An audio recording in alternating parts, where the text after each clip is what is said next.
Highway પર એવી તે શું ઘટના બની કે ટ્રેલર સાથે અકસ્માતમાં ઘટના સીસીટીવીમાં કેદ। ભરૂચના નેશનલ હાઈવે નંબર 48 પર સેગવા વરેડિયા ચોકડી નજીક એક દર્દનાક અકસ્માત સર્જાયો હતો।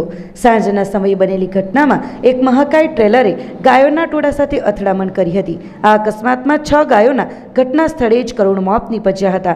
આ ઉપરાંત 8 ગાયોને ગંભીર ઈજાઓ પહોંચી હતી। ઘટના સમયે પશુપાલકો ગાયો સહિતના પશુઓને ચરાવીને સેગવા લઈ જઈ રહ્યા હતા। સીસીટીવી ફૂટેજમાં સ્પષ્ટ દેખાયું છે કે એક તરફ જઈ રહેલું ગાયોનું ટોળું અચાનક ભાગવા લાગ્યું અને ટ્રેલરની અડફેટમાં આવી ગયું હતું। અકસ્માત બાદ ટ્રેલર ચાલક ગભરાઈને વાહન મૂકીને ભાગી ગયો હતો, જો કે તે પછીથી પોલીસ મથકે હાજર થઈ ગયો હતો। પશુપાલક ગબરુ રયાભાઈ લાંબકા ભરવાડે ટેન્કર ચાલક વિરુદ્ધ ફરિયાદ નોંધાવી છે। પોલીસે સીસીટીવી ફૂટેજના આધારે વધુ તપાસ હાથ ધરી છે।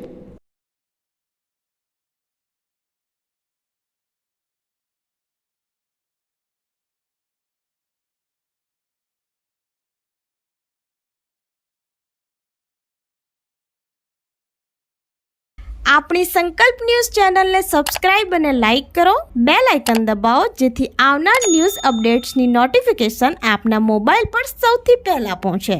Like, subscribe and share the video.